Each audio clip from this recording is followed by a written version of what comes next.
hands and give it up for Neil Shawcross.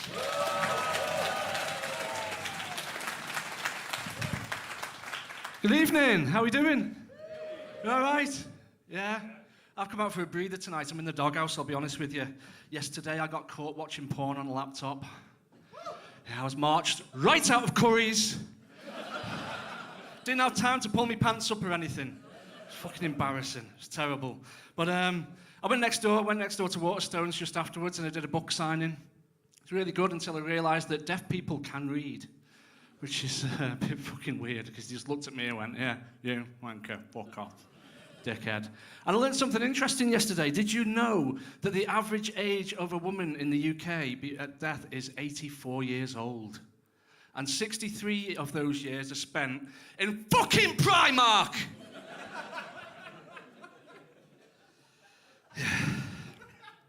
But I cheered myself up. I went to the travel agents and booked a surprise holiday. And I'm getting really excited about it already. I'm just thinking about the look on my wife and little boys' faces when they find out where I've gone.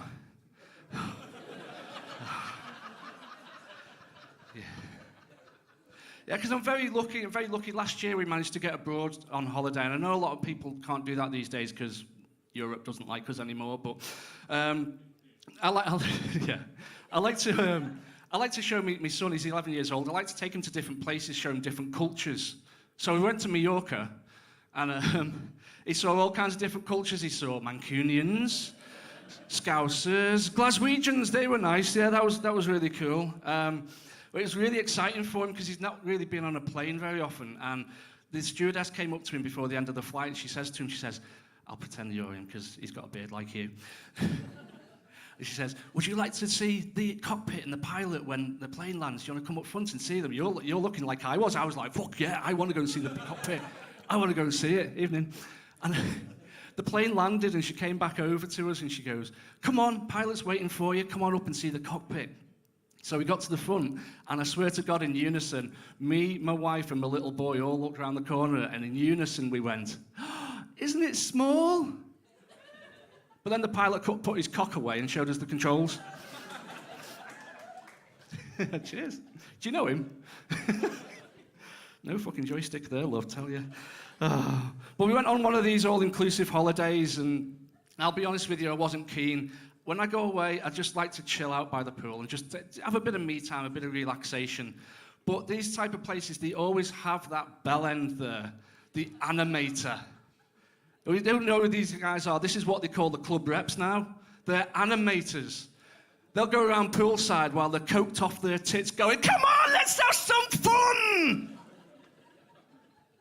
Now this twat kept mithering me day after day. I'm there, lying down, trying to chill out. And he comes up to me and he's going, "Come on, mate, you've not played a game all week. Come on have a game." So we got to the Thursday. And the Thursday, he came over to me, bouncing over, powder all over his fucking nose. And he says to me, "Come on, you've not played all week. Come and have a game." So I said, "Okay, I've got a game for you. Let's play my game." "Yeah, let's play your game, mate. Come on. What's your game?" I said, "Well, let's play a game of how long does it take till the fucking bubbles stop when I hold you underwater." 23 seconds. Didn't last very long, and we're now banned by Jet2 holidays, but never mind.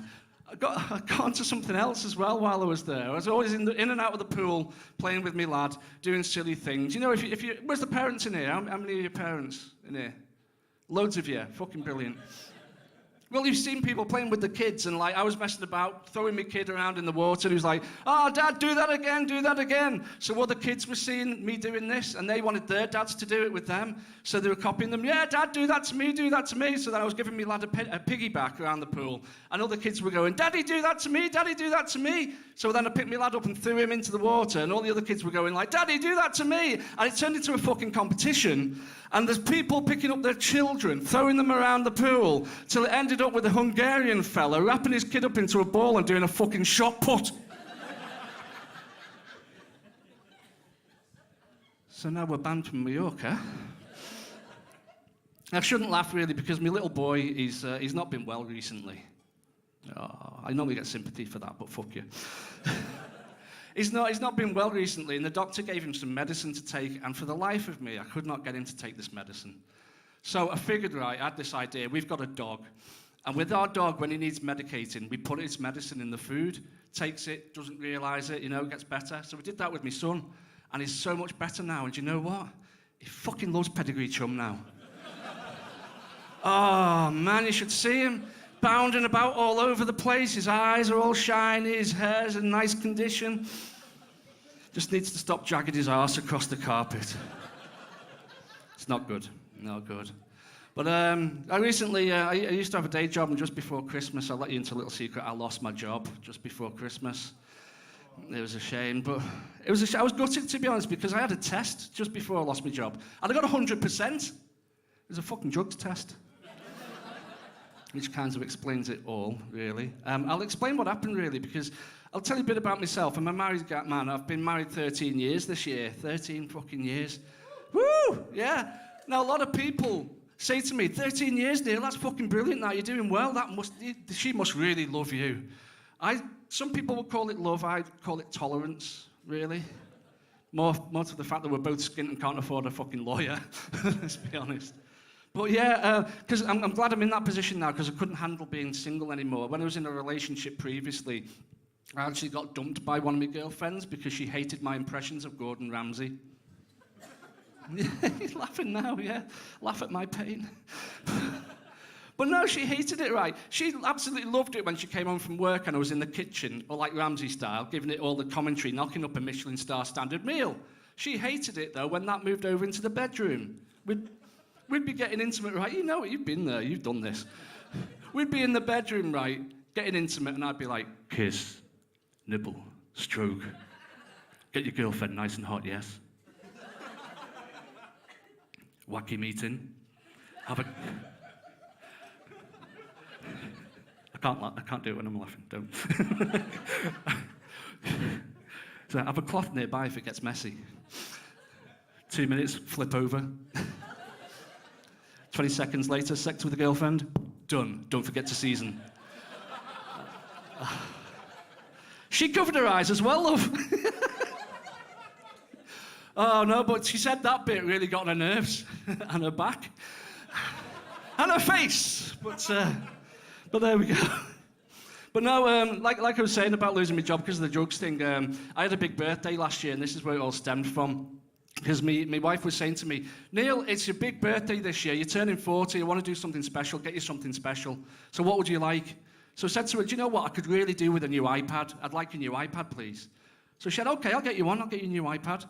So my birthday morning rolls around, and I'm opening my presents, and she hadn't got me an iPad at all. She got me a tablet. It was cyanide. Only joking. It was LSD. So there I was, right? I was stood on the top of Runcorn Bridge looking down. I had a cake tin on each foot and a baguette under my arms.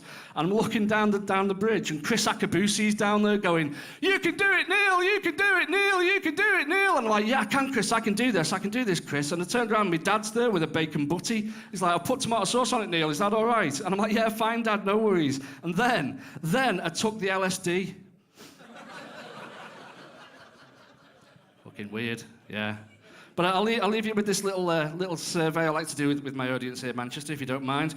I want you to answer for me right now, Manchester, if you can tell me if you have a knobhead neighbour. Put your hands up, shout, yeah?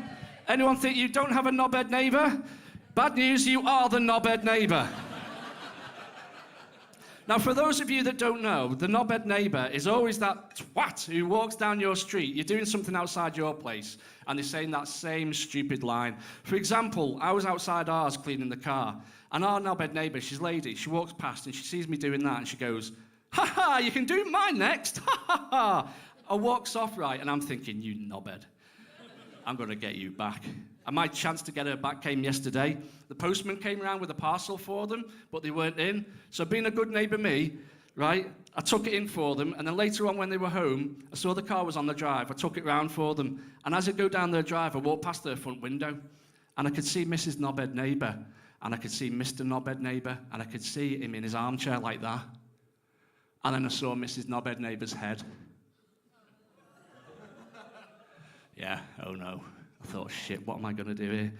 I managed to summon up every bit of class and dignity I had in my body, and I tapped on the window. I said, "Ha, you can do mine next, love." Folks, thanks very much for listening to me. My name's Neil Shawcross. It's been a joy. Enjoy the rest of your evening. Good night.